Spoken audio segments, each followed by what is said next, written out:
কথা বলবো না, তাদের মুখেই আপনারা শুনবেন শেষমেশ কি হতে যাচ্ছে, কি হচ্ছে বাংলাদেশে। তবে আপনাদের বলে দেই, এর পেছনে কলকাঠি নাড়ছেন দুই ব্যক্তি, মূলত একজন জেনারেল ওয়াকারুজ্জামান আর একজন আসিফ নজরুল।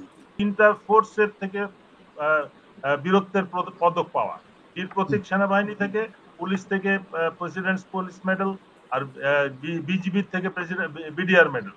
এই তিন বাহিনীর পদক তাকে বরখাস্ত করা হয়েছে আজ পর্যন্ত। আজকে একটা বিশেষ দিন। জেনারেল নাসিম এই দিন একবার চেষ্টা করেছিল কু করে দেশের সার্বভৌমত্ব নষ্ট করা।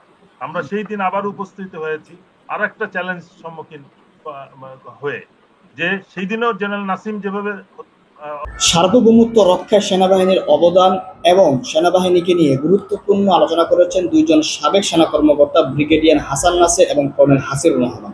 কর্নেল হাসিন হচ্ছেন দীর্ঘদিন যাবৎ যিনি আয়নাঘরে বন্দী ছিলেন। তো তাদের আলোচনা শুনলে বুঝতে পারবেন সার্বভৌমত্ব রক্ষায় আসলে সেনাবাহিনীর কাজটা কি, এবং বিষয়ভিত্তিক আরো অনেক আলোচনা নিয়ে তারা যে জনগণের পক্ষে দাঁড়িয়েছে, তাদের বিরুদ্ধে সেনাবাহিনী কি রকমের ষড়যন্ত্র করেছে সেটাও তারা জানিয়েছেন। চলুন আমরা সম্পূর্ণ আলোচনা শুনবো, এরপর বিস্তারিত আলোচনা করব।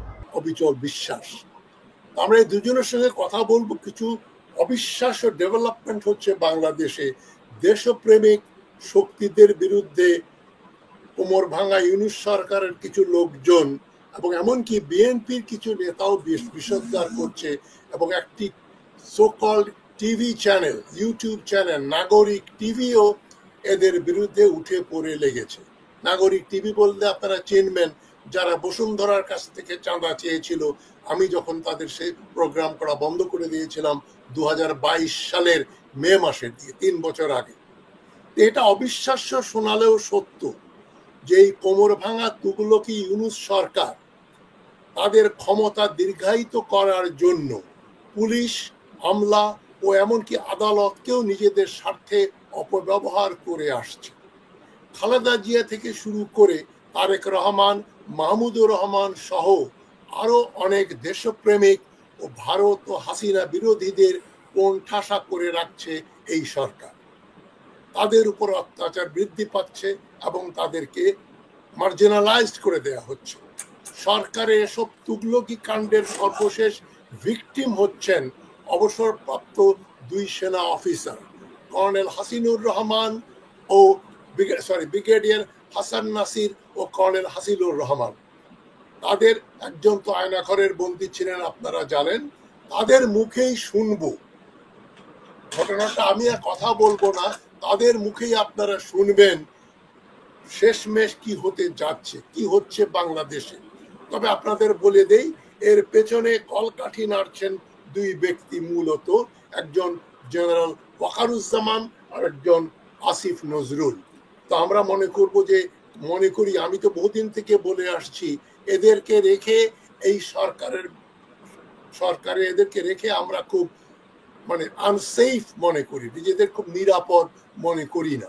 বাংলাদেশের নিরাপত্তা নিয়ে আমরা উদ্বিগ্ন, তাই এ ব্যাপারে আলোকপাত করবেন। আমি প্রথমেই অনুরোধ করব ব্রিগেডিয়ার হাসান নাসির, কি ঘটছে একটু বলুন আমাদের। বিসমিল্লাহির রহমানির রহিম। ধন্যবাদ স্যার আমাকে আমন্ত্রণ জানানোর জন্য, এবং দর্শকবৃন্দ সবাইকে স্বাগতম। আমরা আজকে একটা শর্ট নোটিসেই একত্রিত হয়েছি একটা বিষয় তুলে ধরার জন্য। 5ই আগস্টের অপ্রত্যাশিত সাফল্যের পরে, হাসিনা পালিয়ে যাওয়ার পরে 6 তারিখে আমরা দেখলাম যে একটা ব্যাপক সংখ্যক অফিসার, যেটা সম্পর্কে আমার কোনো আইডিয়াও ছিল না ওই মুহূর্তে, যে কতজন অফিসার বিভিন্ন র্যাঙ্কের, বিশেষ করে জুনিয়র অফিসাররা গত 16 বছরে কিভাবে অত্যাচারিত এবং শাস্তিপ্রাপ্ত হয়েছে, এবং শুধু অফিসার না, তাদের পরিবার, বাবা মা, আত্মীয় স্বজন সহ। এই বিষয়টা আমার কাছে যখন আসে, আমাকে তারা ইয়ে করে যে চলেন আমরা যাব প্রধান উপদেষ্টার অফিস, ওইটার সামনে যে আমরা দাবি দেওয়া তুলবো। কিন্তু আমি তাদের সাথে একমত পোষণ করি না যে এটা অফিসার লাইক কোয়ালিটি না। আমাদেরকে রাওয়াতে যে বসে আমরা প্রথমে বুঝবো যে সমস্যাটা কি। ওইখানেই যে আমি একটা হিউজ অফিসারদের প্রেজেন্স দেখলাম এবং তাদের কথা শুনে, এবং ইন্টারেস্টিং বিষয় হচ্ছে যে ওই মুহূর্তে আমরা মিটিং করার সময়ও আমরা সেনাপ্রধানকে অবগত করি, এবং তার আর্মি সিকিউরিটি ইউনিটের কর্নেল জোনায়েদ ওখানে উপস্থিত ছিলেন এবং পুরো প্রোগ্রামটা উনি অবজার্ভ করেন যাতে তারা ফার্স্ট হ্যান্ড ইনফরমেশন পায়। এটা কি আজকের ঘটনা? না না, আমি অগস্টের কথা বলছি, অগস্টের 8 তারিখের কথা। আচ্ছা আচ্ছা, অগস্টের 8 তারিখ। সেই সময়কার সাথে সেই স্পটে কিন্তু একটা ওই অফিসারদেরকে অর্গানাইজ করে আমি বলি যে তোমরা অ্যাপ্লিকেশন করো থ্রু প্রপার চ্যানেল, যেটা সেনা, যদিও চাকরি ফেরত দেওয়া, বরখাস্ত রিভাইজ করার দায়িত্ব প্রধান উপদেষ্টার বা সরকার প্রধানের, এই প্রপার চ্যানেল হচ্ছে সেনা প্রধানের মাধ্যমে বা সার্ভিস চিফের মাধ্যমে সব অফিসার কিন্তু অ্যাপ্লিকেশন করে এবং সেটা 1 সেপ্টেম্বর 3 বাহিনী প্রধান বরাবর এটা জমা দেওয়া হয়। কিন্তু আমরা দেখি যে এটা মানে খুব অবহেলার সাথে গ্রহণ করে এবং ফেলে রাখে। 5 তারিখে আমরা আবার এই অ্যাপ্লিকেশন গুলা প্রধান উপদেষ্টার যে প্রতিরক্ষা উপদেষ্টা জেনারেল হাফিজ তার অফিসে তাকে হ্যান্ড ওভার, প্রথমে যমুনায় যাওয়া হয়, পরে বলা হয় যে না এটা প্রধানমন্ত্রী উপদেষ্টার অফিস যেটা ওইখানে বাসায় হবে না, অফিসে হ্যান্ড ওভার। এই প্রসেসটা ওইখানেও অনেক চেষ্টার পরে এটাকে হ্যান্ড ওভার করা হয় এবং তারপরে দেখি যে ওটাও উনি ফেলে রাখছেন এবং প্রধান উপদেষ্টা জানেন না। এরপরে বিষয়টা যে কোনো ভাবেই হোক বিডিআর হত্যার ইস্যু নিয়ে প্রধান উপদেষ্টা নলেজে আসলে উনি 30 তারিখে আমাদের টিম, বিডিআর হত্যার পরিবার, শহীদ পরিবার এবং যারা সাফার করেছে তাদের একটা টিম এবং যে অফিসাররা 16 বছরে চাকরি হারিয়েছে সেই সাথে আমি তাদেরকে নেতৃত্ব দিয়ে প্রধান উপদেষ্টার কাছে নিয়ে যাই থ্রু আইন উপদেষ্টা। উনি সাথে সাথে বলে দেন যে এইটা প্রথম মিটিং এবং এখন থেকে আমরা এই সমস্যার সমাধান না হওয়া পর্যন্ত এই যোগাযোগটা রক্ষা করব। সবকিছু শুনে উনি রীতিমতন অবাক হয়ে যান এবং মানে রীতিমতন হতাশ হন যে আমি কিছুই জানি না। এরপরে আমরা দেখি যে আবার আইন উপদেষ্টার সাইটটা টোটালি অফ হয়ে যায়, উনি ফোন রিসিভ করা বন্ধ করে দেন। তো তখন আমরা সবাইকে আবার বলি যে আবার অ্যাপ্লিকেশন করো, এবার আমরা মিনিস্ট্রি অফ ডিফেন্সে অ্যাপ্লিকেশন। এটা হয় 12 জানুয়ারি। 30 ডিসেম্বর প্রধান উপদেষ্টার সাথে সাক্ষাতের পরে দেখলাম এই 12 দিন আর কোনো প্রোগ্রেস নাই। আমরা প্রধান উপদেষ্টা আমরা কিন্তু অ্যাবসলিউটলি প্রপার চ্যানেল প্রসিডিওর অনুযায়ী ফলো করতেছি। প্রথমে আমরা সার্ভিস চিফকে দিয়েছি, তারপরে মিনিস্টার অফ ডিফেন্সে এসেছি। মিনিস্টার অফ ডিফেন্সও দেখলাম জানুয়ারি 12 তারিখ থেকে এটা ফেলে রেখে দেয় এবং কোনো কাজ করে না। আমরা ফেব্রুয়ারিতে যে ওনাকে আবার রিমাইন্ডার দিই 1 মাস পরে যে আপনি কি করলেন, বলে আমি এটা প্রিন্সিপাল সেক্রেটারির সাথে আলাপ করেছি, উনি এটা বলেছেন রেখে দিতে, বলবেন না বলা পর্যন্ত যেন না পাঠাই। আরো 1 মাস আমরা অপেক্ষা করি। গত মাসেও আমরা আর একবার যাই এপ্রিলে, যে ওনাকে বললে উনি একই কথা বলেন যে আমি মনে করিয়েছি কিন্তু উনি নিষেধ করেছেন, না বললে পাঠাবেন। কিন্তু আমি জানি যে ডিফেন্স সেক্রেটারি যে তার ছেলে একজন আর্মিতে ক্যাপ্টেন বা মেজর এবং তাকে খুব সম্ভব একটা দিয়ে এই বিষয়টা আটকানো হয়েছে এবং প্রিন্সিপাল সেক্রেটারির সাথে কতটুকু ইনভলভ আমি জানি না।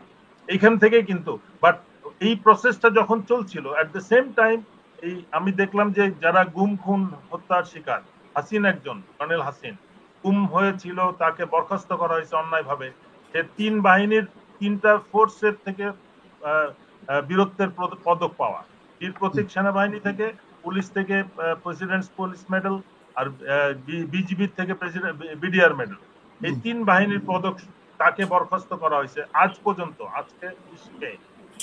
আজকে একটা বিশেষ দিন। জেনারেল নাসিম এই দিন একবার চেষ্টা করেছিল কু করে দেশের সার্বভৌমত্ব নষ্ট করা। আমরা সেই দিন আবার উপস্থিত হয়েছি আর একটা চ্যালেঞ্জ সম্মুখীন হয়ে, যে সেই দিনেও জেনারেল নাসিম যেভাবে অপচেষ্টা করেছিল এখনো সেটা চলতেছে। যারা স্বাধীনতা সার্বভৌমত্ব রক্ষায় কথা বলতে চাচ্ছে তাদেরকে থামিয়ে দেওয়া হচ্ছে, তাদেরকে বিভিন্নভাবে চরিত্র হননের চেষ্টা করা হচ্ছে। এখন আপনি ব্যাপারটা আরেকটু পরিষ্কার করলে দর্শক শ্রোতা ভালো বুঝতে পারবেন যে মূল সমস্যাটা কি, আপনারা কি চাইছেন এবং কি পাচ্ছেন না সেটা আরেকবার। আমরা এখানে প্রথমটা বিষয় হচ্ছে যে ব্যাপক সংখ্যক অফিসারকে অন্যায়ভাবে চাকরিচ্যুত করা হয়েছে এবং পারিবারিকভাবে জেল জুলুম নিগৃহীত করা হয়েছে। তাদের একটা ব্যবস্থা, এটা হচ্ছে আগস্ট থেকে আজ পর্যন্ত কোনো ব্যবস্থা নেওয়া হয় নাই একজন ছাড়া, সেটা ব্রিগেডিয়ার আজমি সম্ভবত। আর বাকি সবাইকে কিন্তু অ্যাপ্লিকেশন পেন্ডিং রেখে বোর্ড করার নামে বিভিন্নভাবে সময় নেওয়া হচ্ছে। বাস্তবে দেখা যাচ্ছে যে অ্যাপ্লিকেন্ট যারা, তাদের থেকে অ্যাপ্লিকেশন বাদ দিয়ে আওয়ামী লীগের সময় অনেক অফিসার তাদের ইন্টারনাল ডিসপিউট বা রেশারেশির কারণে এক চিফ আরেক চিফ, এক জেনারেল আরেক জেনারেলের পক্ষের অনেক লোককে যারা সুপারসিডেড করে যারা বাড়ি চলে গেছিল তাদের বলা হয়েছে অ্যাপ্লিকেশন করো এবং তাদের নামে একটা সুপারিশপত্র এবং প্রমোশন দেওয়ার প্রসেস এবং এখান থেকে কিছু দালালকে নিয়ে যারা একটু সাবমিসিভ টাইপ, তাদেরকে ডেকে নিয়ে তাদের নাম ঢোকানো হয়েছে, এবং হাসিন টাসিনের নাম কিন্তু এটার মধ্যে নাই।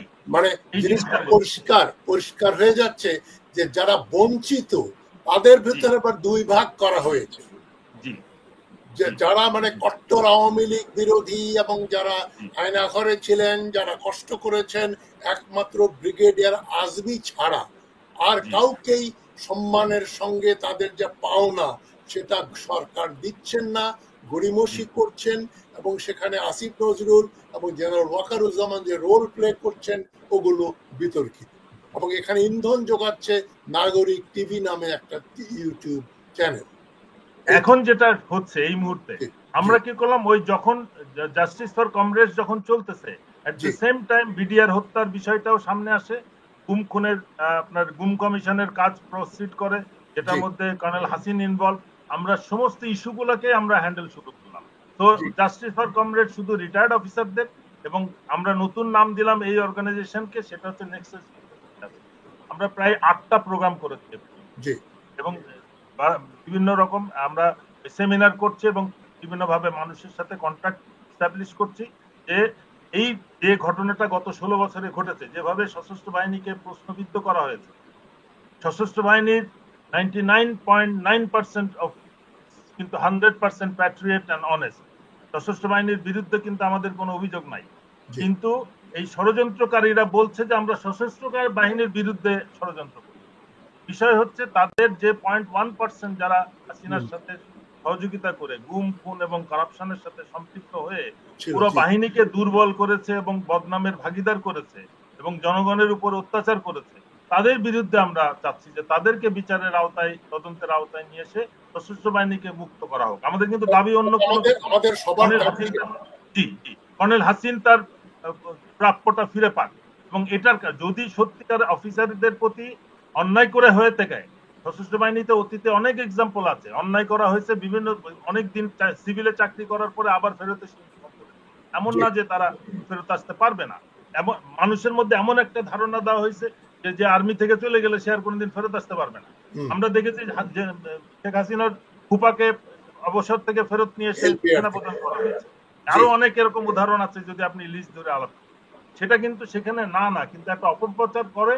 এই সমস্ত এই যারা অ্যান্টি আওয়ামী লীগ গ্রুপ ছিল 100%কে এখনো আউট অফ কনসিডারেশন রাখা হয়েছে, কিন্তু এখন যেটা শুরু হয়েছে যাতে যারা এটা নিয়ে কথা বলছে তাদের বিরুদ্ধে চরিত্র হনন শুরু হয়েছে। কয়েকদিন আগে একটা ভিডিও বের করে, আমরা যেটা খোঁজ নিয়ে জানলাম যে এটা ডিজিএফআই এনএসআই অতটা ইনভলভ না, কিন্তু এখন জেনারেল ওয়াকারের সাথে যে টিমটা কাজ করছে, পিএমআই এবং জিপিএস এবং আর্মি সিকিউরিটি ইউনিট, এদের একটা অর্গানাইজেশন, এদের সাথে বাইরের কিছু টিমকে ইনভলভ করে, এবং এখন যেটা দেখলাম নাগরিক টিভিকেও ইনভলভ করে তারা একটা অপপ্রচার চেষ্টা করছে।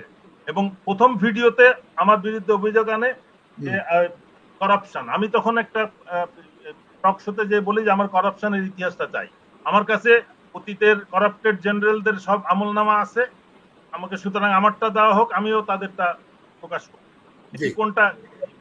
এটার পরে কিন্তু এবার নাগরিক কিন্তু ওই ইস্যুটা আর আনে নাই, করাপশনের কথা বলে নাই। ওখানে আরেকটা বলা হয়েছে যে আমি একটা অ্যাফেয়ার, এক্সট্রা ম্যারিটাল অ্যাফেয়ার করছি, আমি বলছি যে তার ছবিটা পিছন দিয়ে দিছে, মহিলার একটা ছবি শুধু পিছনটা দেখা যাচ্ছে। আমি বললাম তার পিছনটা নেক্সট তোমরা ভিডিও আর একটা বানাও যেটা ছবিটা যেন সামনে আসে, আমি যেন দেখি যে ফিগারটা কে। এবং আরেকটা অফিসারের গার্লফ্রেন্ড বলতেছে আমি তার সাথে অ্যাফেয়ার করছি, আমি বললাম তার ওই অফিসারের সহ একটু দেখ, আমি অ্যাটলিস্ট ওই মহিলার চেহারাটা দেখি। এবার কিন্তু নাগরিক ওই বিষয়টা দুইটাই বাদ দিয়ে দিছে, দিয়ে এখন আসছে পলিটিক্যাল বিষয়। কারণ পলিটিক্যাল বিষয় বলতেছে যে আমি সব থেকে বিস্ময়কর জিনিস, আমি একটু ইন্টারভেন করছি, মানে আমরা তর্কের খাতিরে ধরে নিলাম, তর্কের খাতিরে যে ব্রিগেডিয়ার হাসান নাসিরের এক্সট্রা ম্যারিটাল 50টা অ্যাফেয়ার্স আছে, ঠিক আছে। এতে যদি জাতির বা দেশের বা তার পরিবারের, তার স্ত্রী সন্তানদের যদি কোনো আপত্তি না থাকে, তাদের যদি ক্ষতি বৃদ্ধি না হয়ে থাকে, তাহলে নাগরিক টিভি এখানে এরকম কারো মানে পেছন দিক থেকে ছবি তুলে এবং এই ধরনের কুৎসা রটনার পেছনে ওই যে চাঁদাবাজ নাগরিক টিভি, সবচেয়ে দুঃখের ব্যাপার কি, আমি তো মনে করেছিলাম ওরা চাঁদাবাজি করার ফলে বসুন্ধরার কাছ থেকে ওদেরকে জনগণ থুথু দিয়ে বের করে দেবে, ওরা চ্যানেলে 500 সাবস্ক্রাইবারও পাবে না, কিন্তু ওদের রমরমা অবস্থা, কয়েক মিলিয়ন। আমি হিংসা করি না, ঘৃণা করি, তাদের সংখ্যা বৃদ্ধিতে আমার কোনো যায় আসে না। আমাদের সমষ্টিগত দুর্বলতা ওইটাই, যে চুরি করতে চাইছিল, চুরি তো করে নাই, মাত্র $6 লক্ষ যারা চাইছিল বসুন্ধরার কাছ থেকে, এই নিয়ে তো লোকজন চুরি চামারি করেই, এগুলা ভুলে যায়। আমাকে নাগরিক টিভিতে কত 50 বার রিকোয়েস্ট করেছে, স্যার আসেন, আমাদের অনুষ্ঠানে আসেন। আমি ওই ওদের যে করেসপন্ডেন্স গুলো আমার সঙ্গে টেলিগ্রামে এবং হোয়াটসঅ্যাপে যে কথাবার্তা তারা বলেছে মেসেঞ্জারে, সবগুলো আমি সেভ করে রেখে দিয়েছি। ঢাকায় যিনি আমার এই প্রোগ্রামে সাহায্য করেন তার কাছে এবং আমার কাছে ওগুলো একেবারে সেভ করা আছে। ওরা কত নিচে যেতে পারে, ওরা ক্লাসিক্যাল ব্ল্যাকমেইলার। তারা যে কর্নেল শহীদুজ্জামানের বিরুদ্ধেও এবং আরো অনেকের বিরুদ্ধে আমাকে কথা বলার জন্য বলেছে, তাদের জিনিসপত্রের ব্ল্যাকমেইল করার জন্য। আমি বললাম যে আমি ব্ল্যাকমেইলার না, তোমাদের সঙ্গে মিলে আমি এই সমস্ত নোংরামির ভিতরে যাব না। তো এখন দুর্ভাগ্যজনক ব্যাপারে আমি বলছি আর কি, তারা এখনো লোকের সামনে মুখ দেখাতে সাহস পায়। তারা তাদের চ্যানেলে আমাকে প্রকাশ্যে এই টিটো জ্যাকব মিল্টনকে এনে বলছে, যখন আমি পিনাকি ভট্টাচার্যের ওই যে ভারতীয় পণ্য বর্জন বিরোধিতা করলাম, যে হাসিনাকে রেখে ভারতীয় পণ্য বর্জনে কিছু আমাদের অর্জন হবে না, হাসিনা হটাও হতে হবে একমাত্র দাবি। আমি সেটাতে এখনো স্টিক করছি। তখন তারা প্রচার করলো গত বছরের এই জানুয়ারি ফেব্রুয়ারি মাসে, টিটো ইন্টারভিউ করলো জ্যাকব মিল্টনকে। জ্যাকব মিল্টন তার টিপিক্যাল ওয়েতে গালাগালি করে আমাকে প্রমাণ করে দিল আমি একজন ভারতীয় দালাল, এবং আমার যেহেতু জন্ম ভারতে, আমি বাড়িতে উর্দু কথা বলি, সুতরাং আমি একজন বাংলাদেশ বিরোধী, দেশদ্রোহী এই ধরনের প্রোগ্রাম করল। তারা ক্যারেক্টার অ্যাসাসিনেশনে খুবই এক্সপার্ট। তো কর্নেল ব্রিগেডিয়ার নাসির সাহেব, আপনি ঘাবড়াবেন না, তারা আস্থা করে জীব, আস্থা করেই থাকবে। তবে সরকার যেটা করছে এটা খুব সত্যি নিন্দনীয়, এবং এটা একটা আমার কাছে অবাক কাণ্ড বলে মনে হচ্ছে।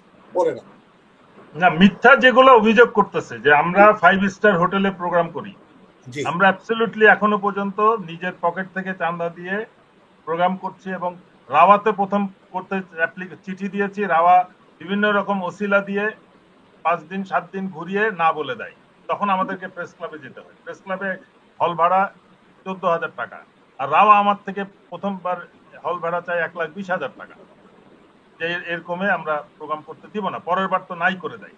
আমরা এইভাবে, ওইটা কাদের প্রোগ্রাম? আপনাদের সংগঠন? আমরা নেক্সাস ডিফেন্স এন্ড জাস্টিসের সেমিনার করতে রাওয়াকে অনুরোধ করি, রিকোয়েস্ট করি যে আমাদেরকে হল বরাদ্দ দেওয়া হোক। মানে এটা রিটায়ার্ড অফিসারদের ইস্যু, এটা অর্গানাইজেশন। আমরা ডিফেন্স রিফর্ম নিয়ে, বাজেট নিয়ে, ডিফেন্স পলিসি নিয়ে সেমিনার করতে চাই, তারা এটা অ্যালাউ করে না। আমরা যখন প্রেস ক্লাবে যাই তখন আবার বলে যে আমরা আর্মিকে বদনাম করতেছি, আর্মিকে জনগণের সামনে মানে ছোট করতেছি। এইটা ইস্যু হয়ে গেছে। এখন এইটা করার জন্য দেখতেছে যে আমাকে ওই চরিত্র বা ডিসঅনেস্টি নিয়ে, করাপশন নিয়ে যখন টিকতে পারে নাই, তখন বলছে উনি তো সব পার্টি করে ফেলছে, কল্যাণ পার্টি করছে, বিএনপি করছে, বিএনএম করছে, জামাত করছে, এখন এবি পার্টি। হ্যাঁ, সেটাও আপনার অধিকার, সেটাও আপনার। সবথেকে বড় জিনিস হচ্ছে যে আমি হচ্ছি গুরু, কার? ফরাদ মাজার সাহেবের গুরু এবং ছোটন সাহেবের গুরু। এটা হয়ে গেছে, আমি সবার গুরু এবং আমি রয়ের এজেন্ট হিসেবে কাজ করছি।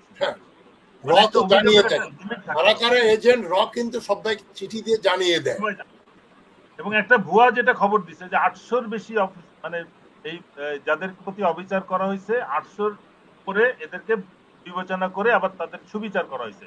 কিন্তু এই 800 কারা সৈনিক না অফিসার বা কি বৃত্তান্ত, আমার হাত দিয়ে যাদের অ্যাপ্লিকেশন হয়েছে তাদের একজনও তো কোনো রিলিফ পায় নাই। তাহলে এগুলো কি হচ্ছে? এই জিনিসগুলো আমি বলতে চাচ্ছি যে ব্যাপক রকম একটা অপপ্রচার চলছে। এবং সব থেকে বড় জিনিস যেটা, মানে এরা খুব ইনিয়ে বিনিয়ে কথাগুলো বলতেছে যে আমি সবখানে এই গিয়েছি। কল্যাণ পার্টিতে যে প্রথম আমার অভিযোগ, কল্যাণ পার্টিতে কোনো পার্টিতে আমার অ্যাপ্লিকেশন কোথাও নাই, বের করুক তারা, প্রথম চ্যালেঞ্জ। ইভেন কল্যাণ পার্টিতে আমি যাই নাই, উনি আমাকে ধরে নিয়ে যে বারবার নিয়ে যে বলছে তুমি অমক, তুমি আমার পার্টির অমক। তখন কর্নেল হক, এই রাওয়ার প্রেসিডেন্ট চেয়ারম্যান যে উনিও তখন ছিল কল্যাণ পার্টির অ্যাডভাইজার। যে যাইতো তাকে একটা পদ মুখে মুখে বলে দিত, সেভাবেই কিন্তু আমি কল্যাণ পার্টি। কিন্তু আমি অল্প দিনের মধ্যে ওই পার্টির দেখলাম এবং ওনাকে ধরলাম যে আপনি দিনে অপোজিশন, রাত্রেবেলা সরকারি দল, মানে ডিজিএফআই সিটিএসবির অফিসারদের সাথে রাত্রে 10টার পরে যোগাযোগ করে, দিনের বেলা উনি বিরোধী দল 12 দলের সাথে উনি আন্দোলন করতেন। এরপরে ওনার কিছু আর্থিক ইস্যু আমার কাছে নজরে আসে, এটার আমি অবজেকশন জানাই। ওনার ক্যারেক্টার ইস্যু আমার নজরে আসে, then I just left, no you are not my type. এবং সেইখান থেকে কিন্তু আমি রাজনীতির প্রতি একটা ঘৃণা জন্মে যায়।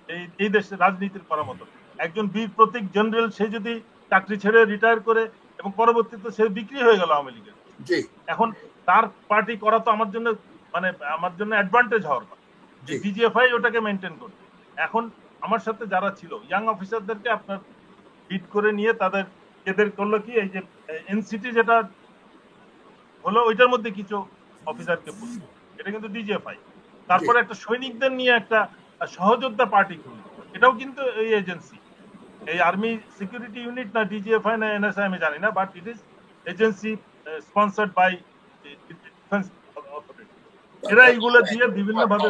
এখন আমরা কি প্রশ্ন করতে পারি জনগণের জন্য, দর্শক শ্রোতার জন্য, যে ডিজিএফআই এর কাজ হচ্ছে বাংলাদেশের সিকিউরিটির জন্য ইন্টেলিজেন্স প্রোভাইড করা, তাই না? বাংলাদেশকে কেউ আক্রমণ করে কিনা, ভারত, মিয়ানমার বা অন্য কোনো দেশ থেকে তাদের এজেন্ট এখানে কাজ করে কিনা, সেটাই তাদের একমাত্র দায়িত্ব হওয়া উচিত। তারা সেখানে কোন পার্টিকে দাঁড় করাবো, রাজনীতি করানো হবে, কাকে ধরবে, কাকে গুম করে দেবে, এই কাজেই তারা 15 বছর নিয়োজিত ছিল। এবং ছিল বললেই শেষ হয় না, এখনো তারা ওই ধরনের আচরণ করে বেড়াচ্ছে। আপনারা কি মনে করেন না ডিজিএফআই যারা যারা ছিল এখনো আছে, তাদেরকে আইনের আওতায় এনে গ্রেপ্তার করে তাদের বিচার করা উচিত? তাহলে এটা হতো না। এটা ডক্টর ইউনূসের দুর্বলতা যে উনি করেন নাই, ধরেন নাই কাউকে। আমাদের তো দাবি ওইটাই যে সেনাবাহিনীর বা সশস্ত্র বাহিনীর একটা খুব সীমিত সংখ্যক যারা পুরা বাহিনীকে দুর্নাম করছে। জি, আমরা যতই বাহিনীকে নিরপরাধ বলি, 18 তারিখে যদি ডিফেন্স ফোর্স ডিপ্লয়েড হয়ে থাকে, আর্মি, এয়ারফোর্স, নেভি হাসিনার সরকারকে রক্ষা করতে ডিপ্লয়েড হয়েছে, 18 তারিখের পরে যত জনগণ মারা গেছে, ছাত্র জনতা যারা মারা গেছে, তাদের দায়ভারকে সেনাবাহিনী এড়াইতে পারবে? নিশ্চয়ই পারবে না। তারপরে যখন ফিল্ড লেভেলে যখন সৈনিকরা দেখছে যে আমি আমার ভাইকে, বোনকে, আত্মীয় স্বজনকে গুলি মারতেছি, তখন কিন্তু আমরা এটা সাথে নাই। ইয়াং অফিসাররা রেজিস্ট করে, সেনাপ্রধান বাধ্য হয় অফিসারদের কনফারেন্স করতে। এখানে যখন রেজিস্ট্যান্স আসে তখন কিন্তু উনি বলেন যে আমি আর গুলি করব না। এই পরিস্থিতিতে কিন্তু সেনাবাহিনী, আমরা প্রত্যেকটা জিনিস জানি, বুঝি, আমাদেরকে তো নাগরিক থেকে শুনতে হবে না, তাদের থেকে জানতে হবে না যে বাংলাদেশ কেমন। আমরা জানতে চাচ্ছিলাম যে নাগরিক টিভি আজ পর্যন্ত গুম, খুন, হত্যা, বিডিআর হত্যা এটা নিয়ে একটা প্রোগ্রাম করেছে কিনা, গত 10 মাসে তো দেখি নাই, কোনো চ্যানেলই কখনো আমি দেখি। তারা কোথেকে উদয় হলো? ঠিক আছে, আমি আপনার কাছে আবার আসবো। তো কর্নেল হাসিনুর রহমান, আপনার বক্তব্যটা আমরা শুনি, কি ঘটছে, আপনি কিভাবে দেখেন ব্যাপারটা? বিসমিল্লাহির রহিম। সবাইকে আসসালামু আলাইকুম। স্যার, যেই বিষয়টা নিয়ে স্যার বললেন, আলোচনা করলেন, এটা আমি দেখার পরে হতাশ। মানে আমাকে যদি আমি হাসান নাসির রয়্যাল এজেন্ট হয়, তার সাথে আমি মিশতেছি, এটা তো আমার জন্য বিরাট একটা পাপ বলবো। তা আমার পক্ষে আমি এত ঘাট পানি খেয়ে আমি কে রয়্যাল এজেন্ট আমি চিনবো না। তারপর আমি টিটু ভাইয়ের সাথে কথা বলি অনেকক্ষণ, সাকিব ভাইয়ের পাওয়া যায় নাই, যে আমাদের চাঁদা কেমনে কালেকশন করি। আজকে যে 23 তারিখে একটা অনুষ্ঠান আছে, কেউ 500 টাকা, কে 1000 টাকা, সেই স্ক্রিনশটটা পাঠায় না। আমরা কখনো কোনো 5 স্টার আশেপাশেও যাইনি। আমরা যে প্রেস ক্লাবে স্যার বলছে অলরেডি, রাওয়াতে আমাদের স্থান দেওয়া হয় নাই। আমরা যে আশা নিয়েছিলাম হক স্যারের জন্য, আমরা নির্বাচনে স্যারের জন্য পক্ষে ছিলাম, সে আশাটা পূরণ হয় নাই। এখন আমরা যদি সমালোচনা বন্ধ করে দিই, এটা কোনো সমাধান না। সমালোচনাকে হাতিয়ার হিসেবে ব্যবহার করে নিজে সংশোধন করাই হলো সত্যিকার নেতৃত্ব, আসল নেতৃত্ব। এইখানে এই জিনিসটা আমার মনে হয়েছে বিশাল গ্যাপ ডক্টর ইউনূস সরকারের মধ্যে এবং সেনাবাহিনীর মধ্যে। তৃতীয় পক্ষ ঢুকে দুইটাকে দূরে সরাই রাখছে। 4 জনের বিশাল গ্যাপ। আপনি আগে চিন্তা করেন ডিজিএফআই তো প্রধান কাজ ছিল আপনার বিরোধী সরকার প্রধান বাসায় যাবেন, হ্যালো হাই বলবেন, একটু বদনাম করবেন বিরোধী নেত্রী, এটাই ছিল জব। উনি শাহবাসী দেবেন, এটাই সারাদিনের কাজ শেষ। এখন ডক্টর ইউনূস করেন না, কি করা উচিত সেটাও জানেন না। এবার আমরা দোষারোপ করতেছি যে এই গুম খুন এই লোকগুলো এইগুলি করো, সেনাপ্রধান করবে। সেনাপ্রধানের সে কিন্তু হাতিয়া সেই সক্ষমতাও নাই। আমি আগেও বলছি সেনাপ্রধান একটা অ্যারেস্ট করতে পারেন না কাউকে, জেনারেল অ্যাবাব, ফুল কর্নেল অ্যাবাব, কাউকে অ্যারেস্ট করতে পারেন না, পোস্টিং করতে পারেন না, সব টাইট।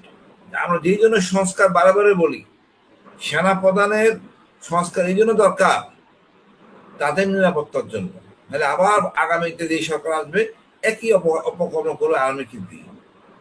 আজকে আর্মি অর্ডার না শুনলে কি হইতো, চাকরিচ্যুত হইতো, জেল হইতো, কষ্ট হইতো। এই জায়গা থেকে উত্তরণের একমাত্র পথ সেনাবাহিনীর নিয়ম কানুনের মধ্যে সংস্কার। সেনাবাহিনী থাকবে জনগণের সাথে, নট সরকার প্রধানের সাথে। এই পরিবেশটাকে কমায় নিয়ে যাওয়ার কথা ছিল। যদি কেউ করে ওয়াকার যদি ফেল করতে ফাঁসি হইতো, এই জিনিসটা কমাইতে হবে। সেনাবাহিনী থাকবে জনগণের সাথে, এই গুরুত্বটা কমাইতে গেলে সংস্কার লাগবে। প্রত্যেকটা জায়গায় আনলফুল অর্ডার হলে কোনো কর্তৃপক্ষ সেটা মানবে না, এটা অপরাধ হিসেবে গণ্য হবে না। এই জিনিসগুলোকে আনতে হবে। এই জন্য আমরা সংস্কার, হাসান নাসির স্যারও একই কথা বলতেছে, আমিও একই কথা বলতেছি। এটা তো আমার জন্য না, এটা তো ভাই তোমাদের জন্য। আজকে আওয়ামী লীগ গেছে, এবার আগামী যে জেল লীগ আসবে সেটা এর চেয়ে আরো খারাপ হবে না, তা আমরা জানি না। সংস্কার দরকার আমাদের আগামী প্রজন্মের জন্য। তারপরে আমরা অনেক কিছু বলি স্যার, আমি ব্যক্তিগতভাবে মনে করি স্যার, এই যে আমি আর্মিতে ঢুকলাম যুদ্ধ করার জন্য, যুদ্ধ করা না করে ইন্টারেস্টেড অফিসার নাই, এইখানে আমি না যেয়ে আমি কেউ এমআইএসটি করে, কেউ বিউপি করে, কর্পোরেট হওয়ার জন্য প্রতিষ্ঠান তো সেনাবাহিনী না। সেনাবাহিনী কর্পোরেট করার জন্য প্রতিষ্ঠান না। আমার তার ইয়াং ব্লাড দরকার 35 বছর পর্যন্ত। তখন সিদ্ধান্ত হয়ে যায় যে আগামীতে প্রমোশন সে পাবে কি পাবে না। না হলে তুমি নিজেকে জ্ঞানী বানাও, এমআইএসটি তুমি এখানে বিউপিতে এমবিএ করো, তারপর বিবিএ করো, এমবিএ করো, যা দরকার ইঞ্জিনিয়ারিং পড়ো, কোনো অসুবিধা নাই। আগে এটা ছিল, হঠাৎ করে পরিবর্তন করে ইয়াং ব্লাড কেন ঢাকা শহরে থাকবে? ইয়াং ব্লাড থাকবে হিল ট্রাক্সে, পাহাড়ে পাহাড়ে। দেশপ্রেমটা তো এখানে গড়ে উঠবে। বুড়া বয়সে সে কিভাবে পাহাড়ে ঘোরাফেরা করবো আমি কিছু বুঝি না। এখানে এইগুলো নিয়ে আমরা কথা বলে কিন্তু স্যার, অত ব্যক্তি যে আসলে দেশপ্রেমিক সেটাকে সহজভাবে নিবে, এবার একটা এন্ডোর্স করবে। হ্যাঁ, এরা যে কথা বললো হাসান নাসির, এটা আসলে দরকার আছে কিনা। সেম স্যার, আমি আগে ছিল 15 বছর চাকরি সৈনিকের, সেটাকে করা হলো 21 বছর। এই বুড়া সৈনিক দিয়ে আমি কি করবো স্যার বলেন আমাকে? বুড়া সিপাহীটাকে দিয়ে আমি যুদ্ধ ক্ষেত্রে কি করবো? আগের 15 বছর চাকরিতে চলে আসে, যদি নতুন জব, নতুন একটা সে জব শুরু করুক এবং ইয়াং ব্লাড পায়, এবং একই সাথে স্যার হয় কি রিজার্ভ বৃদ্ধি পায়, ইয়াং রিজার্ভ মানে রিজার্ভটা বৃদ্ধি পায়, 6 ইয়ার্স বোনাস পাচ্ছি। এই জিনিসগুলো মাথায় শিখাই, মানে আমরা বারবার বলছি এই জিনিসগুলো দরকার। এটা ছাড়া তো আপনার বুড়া শরীর দিয়ে কোনো কাজে লাগবে না। আমাদের জ্ঞানী শরীর লাগবে, কিন্তু সেটাকে তো স্যার অ্যাড্রেস করতে হবে। আমি তো কর্পোরেটের জন্য এই কাজ করবো না। আমি স্যার এই জায়গাটা আর বলবো স্যার, কিছু অফিসার, কিছু সৈনিক, এই নাগরিক টিভি যাই করুক, কেউ না কেউ তথ্য দিছে। আমি টিটু ভাইকে একটা কথাই বলছি, ভাই যে লোকটা তথ্য দিছে এই লোকটাকে আইডেন্টিফাই করুন। এই লোকটা হলো সবচেয়ে অসৎ, দুর্বৃত্তি, মানে চরম অপ্রীতিকর লোক এবং মিথ্যাবাদী। একে আপনি অ্যাড্রেস করে না, আপনার ক্ষতি হবে। এটাই বললাম, আর কি বলবো, যেহেতু সাকিব ভাই নাই, আমি মেসেজ পাঠিয়ে দিলাম, কথা শুনে নাই, মানে ঘুমাচ্ছেন নাকি। আমার কথা হলো ভাই, আমরাই এই সেনা প্রধানকে দূরে সরাইয়া নিজেরা নিজেদের স্বার্থ উদ্ধার করতেছি। আর সব মিলে দেশটা আমাদের। এখানে ডক্টর ইউনূস হোক, সেনা প্রধান হোক, যেই হোক, দেশটা আমাদের, সবাইকে নিয়ে আমাদের আগাইতে হবে। আমাদের চ্যালেঞ্জ হলো আমাদের ভারত। ভারতকে কিভাবে আমি প্রতিরোধ করব, এটা আমাদের মুখ্য বিষয়। এখানে ঐক্য থাকা দরকার আছে। সব আঙ্গুল আমার হাতে 5টা আঙ্গুল, একটা বেশি বুঝে, একটা কম বুঝে, আর সবাইকে নিয়ে একত্র করে ঘুষি মারতে হবে। এই জিনিসটা বোঝাইতে হবে স্যার। আমার মনে হয় অনেক ডেভেলপমেন্ট হয়েছে স্যার। আমরা গোয়েন্দাদের সাথে অনেক কথাবার্তা বলা হয়েছে স্যার। আমার মনে হয় অনেক দৃশ্যমান পরিবর্তন হবে ইনশাল্লাহ। আমাদের এই প্রতিকূল পরিবেশতে পড়বো না। আমরা ভারত পাকিস্তান যুদ্ধ থেকে এই জায়গাতে শিখতে পারছি ঐক্যের দরকার। ভারত পাকিস্তান যুদ্ধ নিশ্চয়ই আমাদের দরকার। হ্যাঁ স্যার, অনেক ধন্যবাদ। জি স্যার যেটা ব্যাপার হচ্ছে যে সরকারের ভেতরে সামরিক বেসামরিক বিভাগগুলোতেও দ্বিধা দ্বন্দ্ব ভাগাভাগি ভারতপন্থী বাংলাদেশপন্থী আর সুবিধাবাদী এই জিনিসগুলো তো বাংলাদেশকে বড় মাথা তুলতে দেবে না। আমরা যেখানে আছি সেখানেই থেকে যাব। এখানে শুধু সরকার আর সেনাবাহিনী না, এই যে সরকারের আইন বিভাগ বলে, যেখানে মনে করেন মেয়র ইশরাক হোসেনের মেয়র হওয়ার কথা, যেটা হাইকোর্ট বলে দিচ্ছে, আদালত বলে দিচ্ছে তাকে করা হোক, গেজেট প্রকাশ হয়ে গেছে।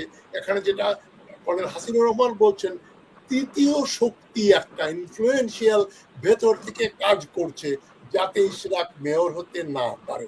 এখন দেখেন বিএনপির নেতা শামসুজ্জামান দুদু যে ভাষায় তিনি এই যে ছাত্র আন্দোলনের বিপ্লবী নেতা মানে হাসানাত আব্দুল্লাহর বিরুদ্ধে যে বিষোদ্গার করলো, আপনার সঙ্গে মতের পার্থক্য থাকতে পারে।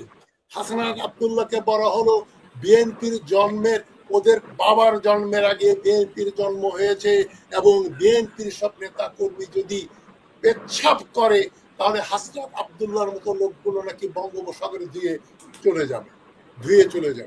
এই ধরনের অশ্রাব্য ভাষা যারা ব্যবহার করে, আপনারা 100% শিওর থাকতে পারেন ওই শামসুজ্জামান দুদুর বিরুদ্ধে বিএনপি কোনো অ্যাকশন নেবে না।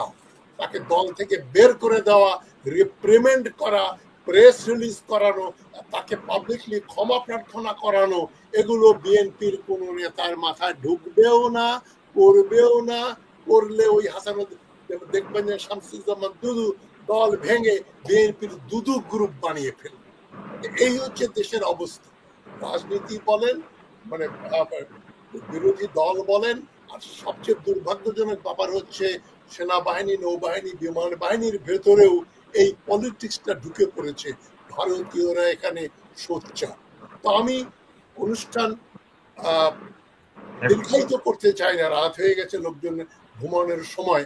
তো আপনাদের ব্রিগেডিয়ার নাসির বা হাসানুর রহমান, আপনাদের আর কিছু অ্যাড করার থাকলে আপনারা বলেন, আমরা শুনব। আমি বলছি একটু, আমরা সত্যি মানে যেটা চাচ্ছি, এই হাসিনা চলে যাওয়ার পরে গত 16 বছরের সশস্ত্র বাহিনীকে যেভাবে দুর্বল করা হয়েছে, আমরা সবাই রিটায়ার্ড এবং সার্ভিংরা মিলে আমরা একসাথে বসে আলাপ করব যে আমাদের দুর্বল কি কি, কোন কোন বিষয়গুলো দুর্বল হয়েছে। এই উপলক্ষে আমরা ইভেন দাওয়াত দেই যে সার্ভিং এবং রিটায়ার্ড রেসপন্সিবলরা চলো আমরা রাওয়াতে বসি এবং আলাপ করি, এবং দুর্বল হয়েছে ব্যাপারে কোনো সন্দেহ নাই। এখন এটা স্বীকার করতে চায় না যে দুর্বল হয়েছে, এইটাই হয়ে গেছে প্রবলেম।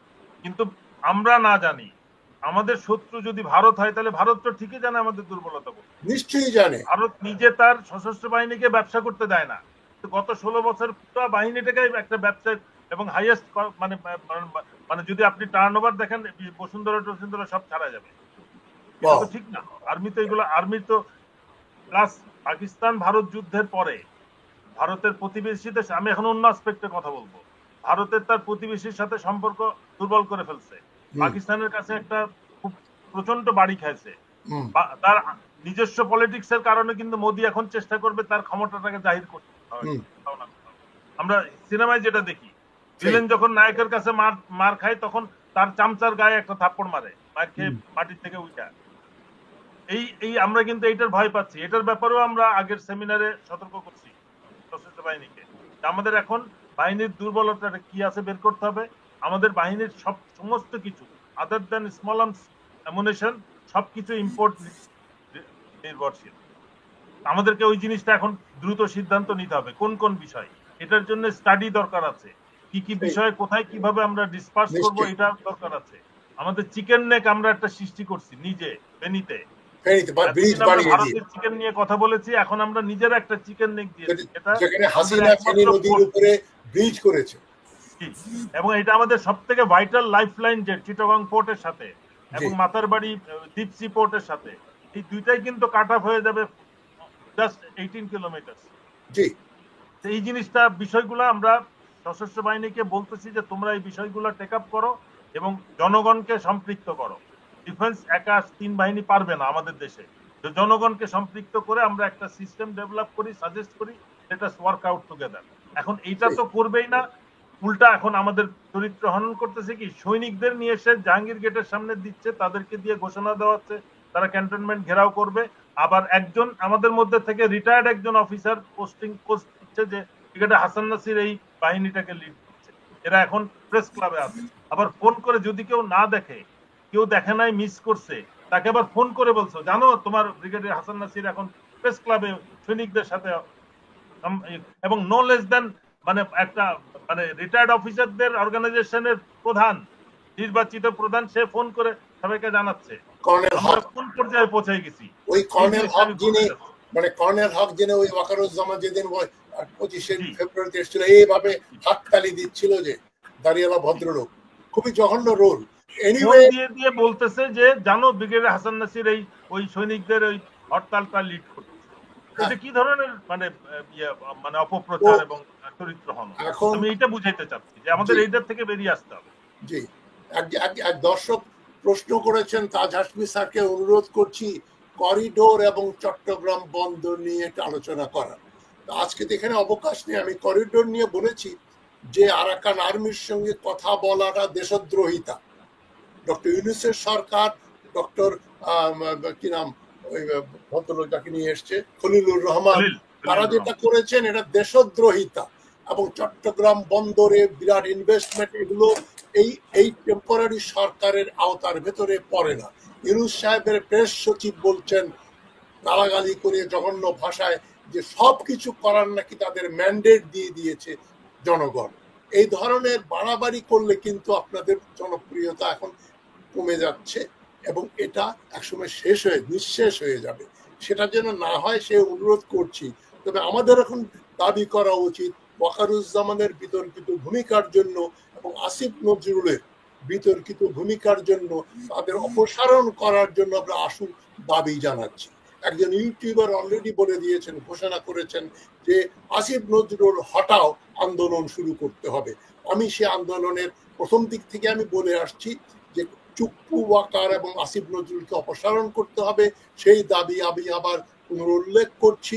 এবং এই অরাজকতাটা যেটা চলছে, যারা কষ্ট করেছেন দেশের জন্য, স্বাধীনতার জন্য, জেল খেটেছেন, আয়না ঘরে থেকেছেন, তাদেরকে নিগৃহীত করে নাগরিক টিভির মতো একটা ধিকৃত চাঁদাবাজ করাপ্ট একটা ক্রিমিনাল গ্যাংয়ের সঙ্গে যদি সেনাবাহিনীর অফিসাররা যোগসূত্র করেন, যারা সার্ভিং জেনারেলস, এটা খুবই জঘন্য ব্যাপার। তো আমি এখন শেষ করার আগে কর্নেল হাসিনুর রহমানকে জিজ্ঞেস করছি যে আপনার কিছু শেষ বক্তব্য থাকলে আপনি বলুন। আমি সবাইকে একটা কথাই বলবো, আমি যে কথা বলবো সেটা প্রকাশ্যে বলবো। জি, আরিফিতে শোনা বা আরিফিতে কানে কানে বলা, এইখানেই সমস্যা। যারা এই জিনিসগুলি করে এরাই হলো আমাদের প্রধান শত্রু, এরাই হলো ওই দুষ্ট চক্র যে ভুল পথে গাইড করে। বা তুমি যদি কোনো সাজেশন করো প্রকাশ্যে করো এবং সে দৃশ্যমানই বলো তোমার উপদেশ, পিছনে কানে কানে বলে এই সমস্যার সৃষ্টি করছে। আমরা পরিষ্কার ভাবে ঘোষণা, এর মধ্যে আমরা ছিলাম না ছাত্রদের সাথে, এই সৈনিকদের সাথে। আমি তো অবাক, প্রেস ক্লাবে দেখে আমি অবাক। যতখানি মানে পারা গেছে আমরা বুদ্ধি দিচ্ছি যাতে এগুলি না জড়ায়, অফিসারদের টেলিফোন করে। কিন্তু দেখেন হাসান নাসির স্যার নাম নিয়ে স্যার ওখানে ছিল। এইটাকে আইডেন্টিফাই করা যায় কে কাজটা করছে, তাকে ধরে আমার দৃশ্যমান হওয়া উচিত। বাকিটা সাইজে আমি করতে পারবো ইনশাল্লাহ। আমরা চরমভাবে ক্ষিপ্ত, এই অপমানজনক কাজ কাম্য না। একটা ভুল করছে কর্নেল তাহের, আমরা এই রিপ্রেশন করবো না। আর কোনো সৈনিক যদি অন্যায়ভাবে ক্ষতিগ্রস্ত হয়ে থাকে তাকে আমরা অ্যাড্রেস করবো সম্মানের সাথে। আমি সেই চেষ্টা করা হচ্ছে, ইনশাল্লাহ এটা করা হবে ইনশাল্লাহ। সবাইকে আমি ধন্যবাদ জানাচ্ছি, আমাদের অতিথিবৃন্দ। দর্শক আলোচনা শুনেছেন, শুনে স্পষ্ট বুঝতে পেরেছেন যে আসলে কি চলছে, কেন আসলে এই কাজগুলো হচ্ছে এবং সার্বভৌমত্ব রক্ষার জন্য সেনাবাহিনীকে কিভাবে কাজ করতে হবে। ব্রিগেডিয়ার হাসান নাসির, কর্নেল হাসির দীর্ঘদিন যাবত তাদের আলোচনা শুনছি, তারা আসলে বিনার সাথে দেশের জন্য কাজ করে যাচ্ছেন, কিন্তু তারা এই কাজগুলো বিডিআর হত্যাকাণ্ড নিয়ে কথা বলায়, এটার বিচার চাওয়ায় সেনাবাহিনী এবং সরকার তাদের উপর কিছুটা হলেও আমি বলবো যে অসন্তুষ্ট রয়েছে। আর এই অসন্তুষ্টের কারণে হয়তো তাদের অনেক আমি বলবো যে অনেক কষ্ট তাদের পোহাতে হয়েছে। তো তারা এখানে আলোচনা করেছেন, তাদের আলোচনা শুনে আসলে আপনাদের ব্যক্তিগত মতামত এবং কমেন্ট বক্সে কমেন্ট করবেন।